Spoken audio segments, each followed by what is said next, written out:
मैदा खराब हो गया है, गैस ट्रबल का मसला है, कोई ग़िज़ा सही तौर पर हज़म नहीं होती।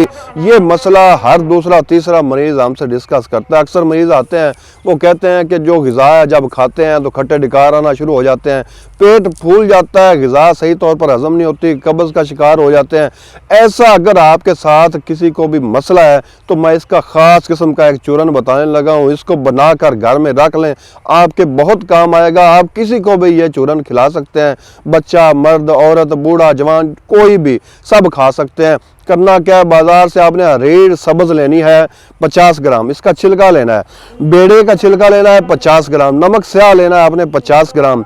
नमक सफ़ेद लेना है 20 ग्राम। इसके अलावा काली मिर्च आप लेनी है 50 ग्राम, सूंड 50 ग्राम। इन तमाम अज्जा को आपने बारीक करके इसका सफ़ूफ तैयार करना। ये एक लजीज सा चूरन तैयार हो जाएगा।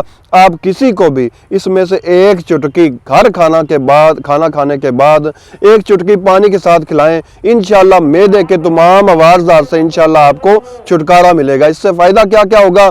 अगर आपको गैस ट्रबल का मसला है, पेट फूलता है, कब्ज़ का मसला है, तो इंशाल्लाह इन तमाम अवारदात से आपको फ़ायदा होगा।